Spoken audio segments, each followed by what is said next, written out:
What's good, everybody? I hope you are having a great day. I wanted to announce in this video that I'm giving out a 30% off discount code for all of my courses, including the course that I just released on the Modern Scandinavian Defense. The course is over 11 hours in length. It has 28 PGNs, 10 chapters, and it's meant to be a lifetime repertoire. For those of you trying to find a response against E4, this course, again, over 11 hours in length, covers the Scandinavian Defense modern variation, and I am a big fan of this defense for the black side. There are so many fun gambits, lines, ideas that you can go into, and I'm going to be kind of showing you the structure of the course and really just the modern variation of the Scandi in today's video to kind of show you that. But if you are interested in that 30% off discount code, all you got to do, go down the description below, go down the pinned comment, plug in the discount code CHESS25, and you will receive 30% off on that course, only good until the end of April of 2025. So you got till the end of April 2025, and yeah, you can get 30% off on the course. Now, the course, as I mentioned, it's 10 chapters. I'm going to be walking you through chapter by chapter, just kind of what I covered. But really, guys, against the move E4, we play D5. We're in a Scandinavian defense. Most players online, if you look at the stats, end up taking on D5, but not everyone does. Not everyone does.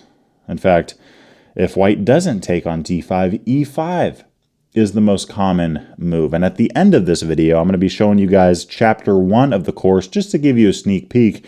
And in that chapter, in chapter 1, I cover how to play against the move of E5. Now, E takes D5 is what most of the course is focused on, but it's important to know things that the opponent can try against you if you are a Scandinavian defense player, right? I mean, if white doesn't play E5, the next most common move is the move of knight to F3. This is what we covered in chapter 2, the Tennison Gambit. And the Tennison Gambit can often give a lot of Scandinavian defense players some trouble. And I show you how to play against this, how to refute the line. You're going to start out by taking on E4. And really, you know, usually here black will see the move of knight G5 from white. Knight to G5, attacking the pawn.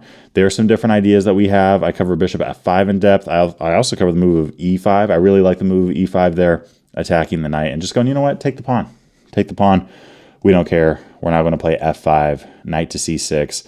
And there's different things that you could see from the white side. But, you know, by having these pawns side by side here, one major advantage of this is that we have great central control. I mean, our opponent played a gambit and we're the one with central control. We're wiping out half of that fourth rank. And let's say we see something like bishop to B5, we could play knight to E7. This is a memorization moment for those of you that decide to invest in the course, or for those of you that just watch this video. If you're going to go into this line against the Tennison Gambit, knight E7 is the best move for black there by far. By doing that, you're defending the knight with a knight, which is defending the very important pawn on E5. White will often castle here, and in that case, we can play A6, kicking that bishop around, continue with B5, knight to D4. I love this centralized knight. And again, I go way more in depth in the course in terms of how, you know, different things that you could see from white, but I'm just showing you a sample line. And yeah, I mean, if Fork E1, we can fianchetto our bishop, bring our queen up, and we'll often look to castle queenside. Now, it's funny, in this position here, we're actually down a pawn. We're down a pawn. We played against a gambit, we gave it back, then we went down a pawn. However, the development that black has, the activity that black has is amazing. And Stockfish says that black is better here, and we're on the brink of having a winning position. It might even be winning. I mean, this is technically probably a winning position for black.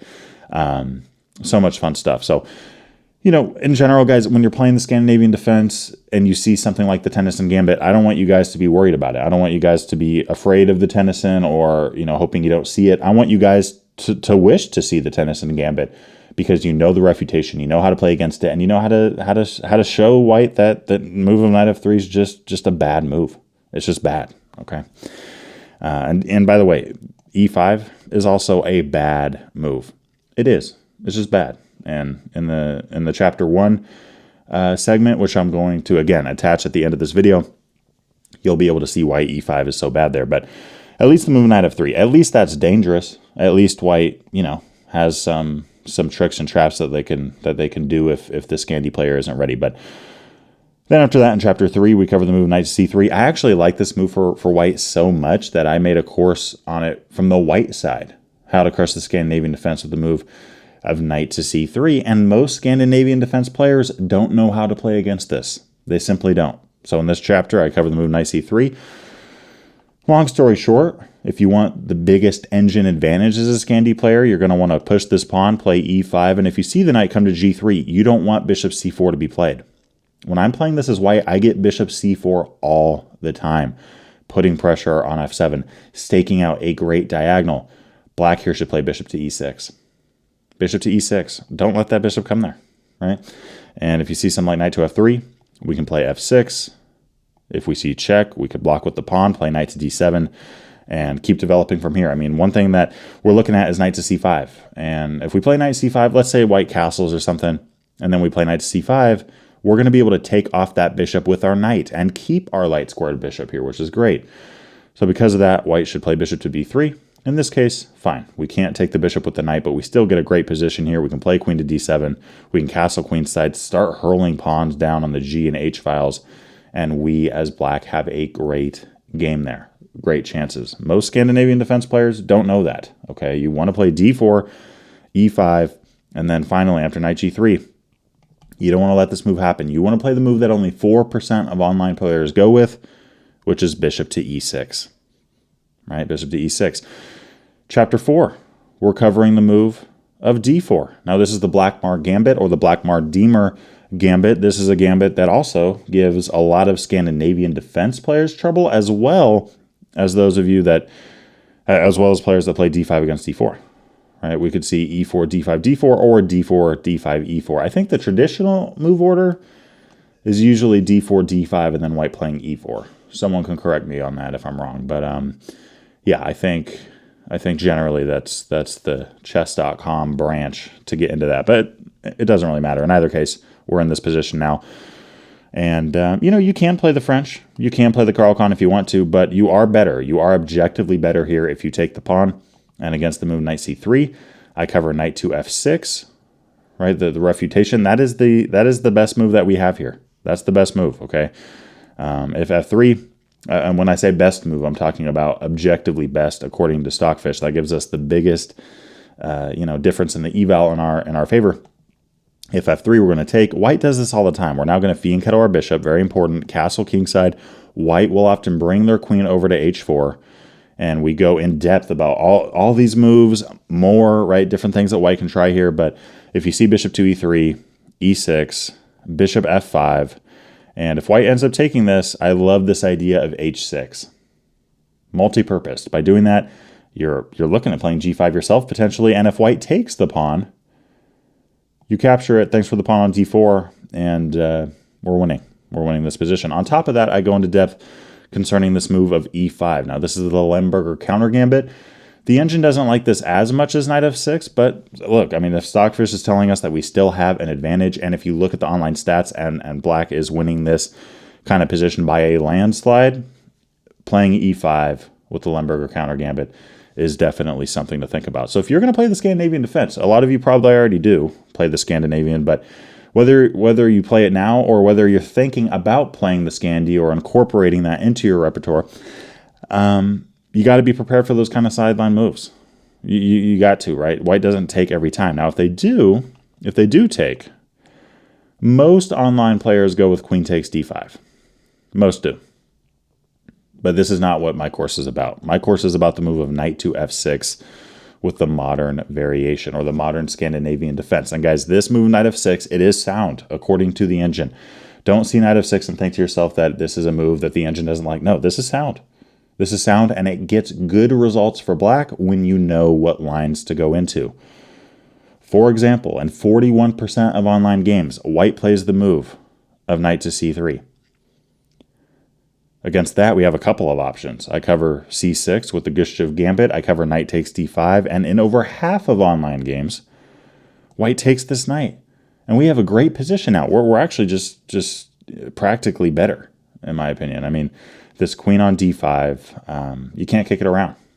Now, if you played queen takes d5 right away, oh, you would have gotten kicked. But because we traded off our knights, white doesn't have a knight to kick our queen around. And if you play a move like c4 here, that really weakens the dark squares. So that's not a great idea for white at all. And a lot of players here as white, they go with like knight f3. I get this stuff all the time. Knight c6, e5, bishop f5 there, castle queenside, f6. Again, we can start hurling pawns down the queen side of the board. I don't know who said the Scandinavian defense was timid and slow, but it wasn't me. Just a super fun game for the black side. So really, I talk about this in the course. I don't think knight c3 is a good move. We see it a lot in online chess, not a lot in professional chess, in master and above chess, which makes sense because it's just not a good move for white. By playing knight to c3, you're limiting your pawn on c2. And in the future, pushing that pawn to c4 can be a great idea. Now, chapters 6 and 7 are focused on what happens if white pushes to c4 right away. And by doing that, you did push the c-pawn, but this is the wrong moment to do it. White just gave up a ton of their evaluation there. And, you know, chapter 6, we look at the move of c6. By playing this, you're in the Scandinavian Gambit. If you go with the move of e6 there, which is what we cover in chapter 7, you're in the Icelandic Palm Gambit. And guys, these are so much fun for black. I'm looking to release more content on YouTube about these gambits in the coming weeks. But yeah, I mean, this just gives black such a fun game, either one you go with. The engine does prefer c6 a little bit more, but in either case, guys, we have a great game, a very fun, position in either of those. And really, if you look at the stats, again, I mentioned the stats a lot, guys. We want to look at online chess. We want to see what people are actually playing against the Scandinavian. We don't want to just go to Stockfish and go, oh, what should white do against No, let's look at what's happening in real life, right? What are your opponents doing? And here, white shouldn't take the pawn. Just because it's a gambit here, just because we're playing the Scandinavian Gambit, that doesn't mean we should take that pawn if we're white. You shouldn't. Okay, if you take that, we have a couple of moves here I cover. One of them is e5, very sound move, a ton of fun, seeing if white wants to take again, or you could take back with the knight, which seems to be the slight engine preference. Now, if you're looking at this from the white side, you are up a pawn, but you have holes on d4 and d3.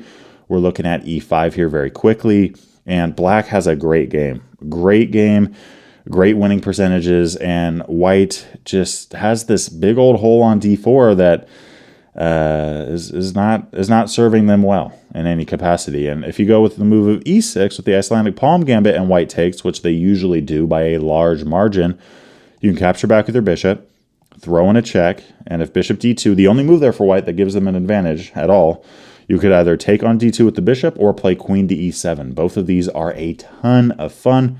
Again, we have individual chapters in the course over these gambits, and I'll be releasing a little bit of content as well over the next weeks. All right. Going back to knight f6.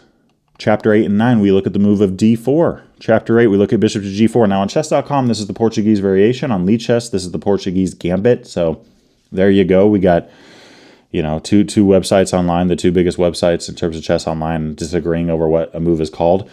Again, but there we go. Bishop to g4. There's a lot of different moves that we cover. Bishop to e2, f3, knight f3, bishop b5 check. That's only played 4% of the time, but if any of you are trying to find a response against the Portuguese Gambit, I'd recommend bishop to b5 with check. Very sound, and black has a hard time with that. But there's a lot of fun lines here. I mean, f3, this is the favorite line by, I think, everyone's favorite line if you go into this gambit. You bring your bishop back. White plays c4 about half the time, so half the time's a lot defending that pawn. And in that case, okay, we play e6, and we invite white to take. We play knight c6. We invite white to take. And if white captures all those pawns, sure, you're up two points, 2 pawns in material, but we got 4 pieces developed, and we have knight b4 ideas here. We have ideas of getting this rook to e8 very quickly. I mean, we see d5 a lot, but against that, we just play knight to b4. We're winning this position. If you play knight a3, stopping knight c2, we throw our bishop into this beautiful spot, attacking all the way down from a7 to g1. And yeah, I mean, let's centralize our rook, bring our king back to g8, and continue playing aggressive and attacking chess. This is awesome stuff. And with the move d4, you could also go knight takes d5, chapter 9. This is the Marshall variation. And, we've seen this quite a bit at the professional level, capturing back with the knight. There's different things that white can do.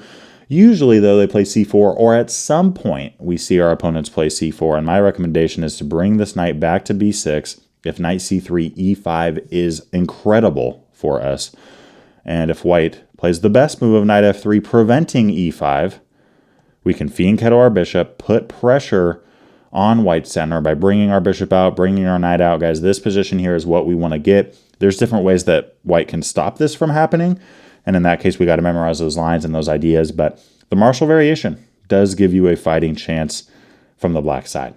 All right, and going back finally to the move of knight f6 in the final chapter, chapter 10, we look at some sideline stuff. I mean, one of them is knight to f3. I think knight to f3 there is a move that is played quite a bit, but it transposes into positions that we've already covered so far in the course. We also look at bishop to b5 with check, as well as bishop to c4 there. More rare options. So I try to give you guys a full repertoire, a lifetime repertoire on the Scandinavian defense in this nearly 12-hour course. I hope you guys enjoy it. For those of you that are interested in it, again, if you want to get this course or any of my other courses for 30% off, all you got to do, go down the description below or the pinned comment, plug in the discount code when you get to the site of Chess25, and you'll receive 30% off on your purchase, only good until the end of April in 2025. So, yeah, I mean, again, hope you guys enjoy the course. For those of you that are interested in it, let me know down below. Have you tried the Scandinavian defense? Have you?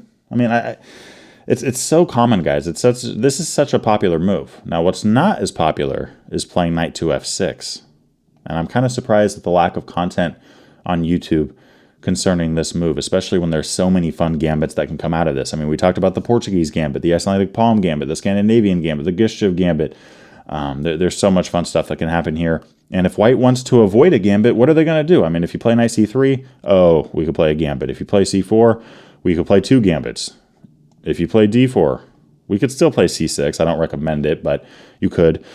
And finally, you have bishop to g4. So there's a lot of great stuff here for the black side, and just a lot of fun, aggressive attacking play. And if you put the work in when you play something a little bit more rare, a little bit offbeat, you memorize lines, ideas, all that kind of stuff, you're going to find yourself in some very good spots with some good winning percentages much of the time. I've been having a ton of fun with this, and I've been playing the Modern Scandinavian since I was like 7 or 8. So yeah, I mean, I'm 26 now, so yeah, almost 20 years. So super fun line for black. I played it a lot in tournament chess growing up. Yeah, and again, the rest of the courses are also on sale if you want to use that discount code. I hope y'all enjoy chapter 1 of the course, just to get a quick little sneak peek. And yeah, I'll see you in tomorrow's video. Peace. As mentioned in the introduction, most of this Scandinavian defense course is going to be us focusing on e takes d5. How do we play against this with the modern move of knight to f6? This is white's best move. This is their most common move that they play.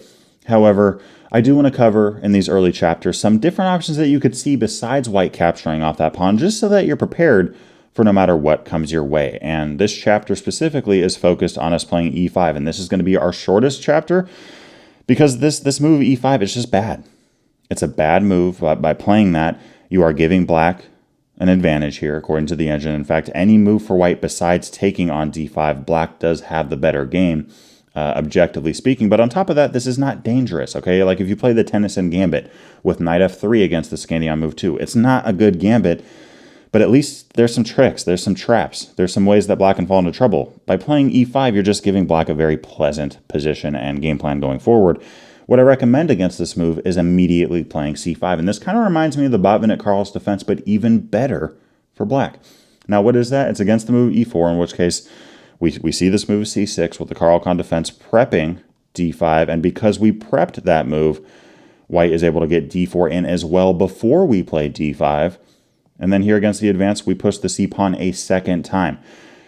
We pushed this pawn twice, but I actually really like this game for black. We're putting pressure on d4 already. We're looking to put more pressure with our knight.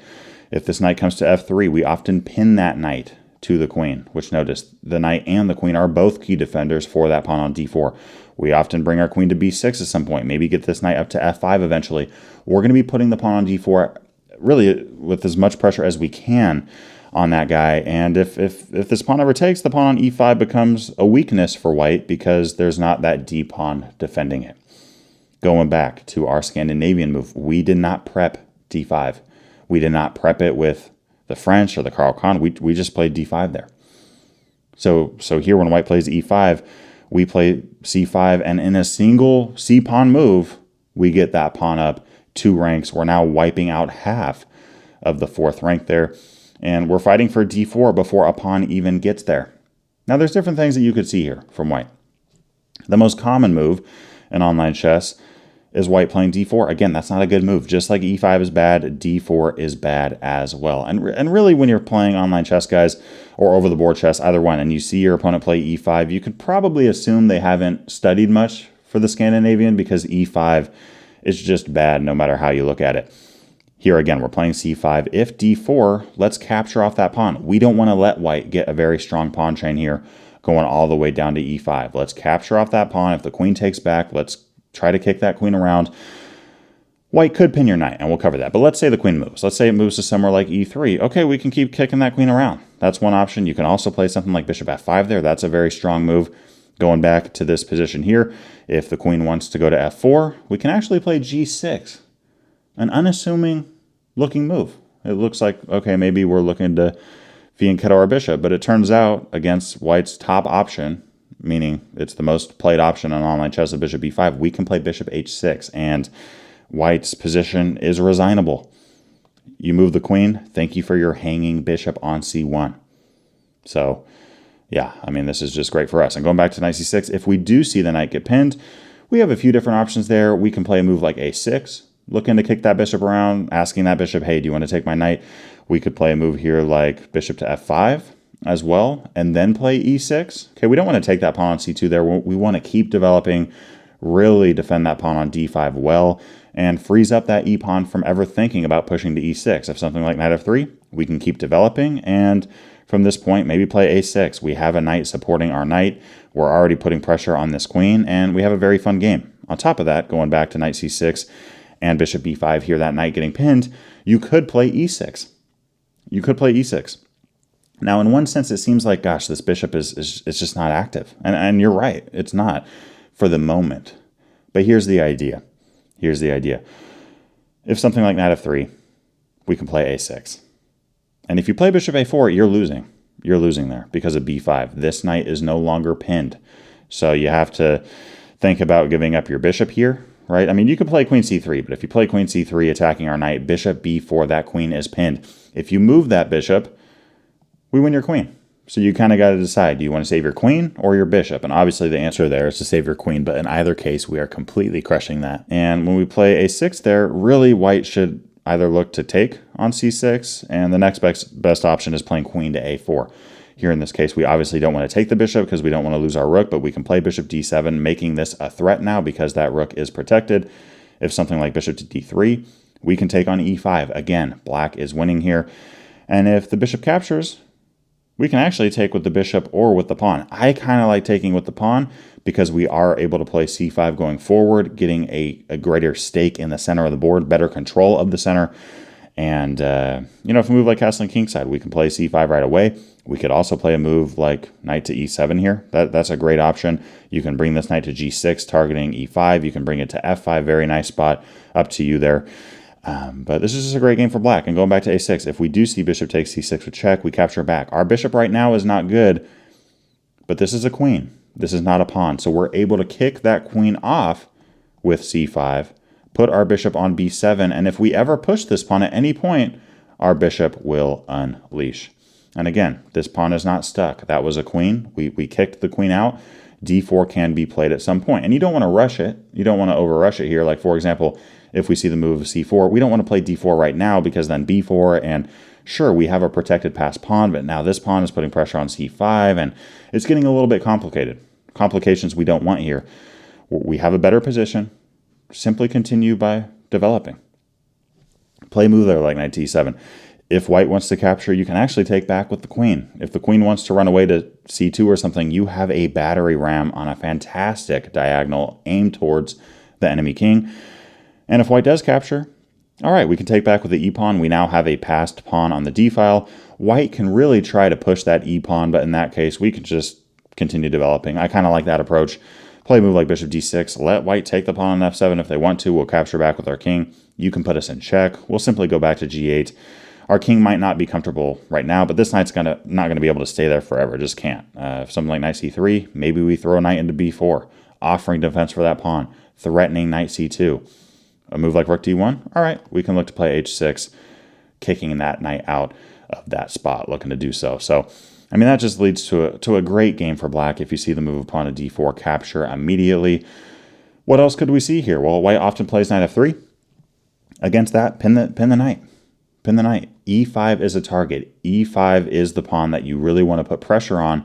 And if something like h3, you can snatch off the defender. And white could throw in a check here. If they do that, we don't want to play knight c6 because then white can mess up our pawn structure. We don't want that. So let's play a move like knight to d7.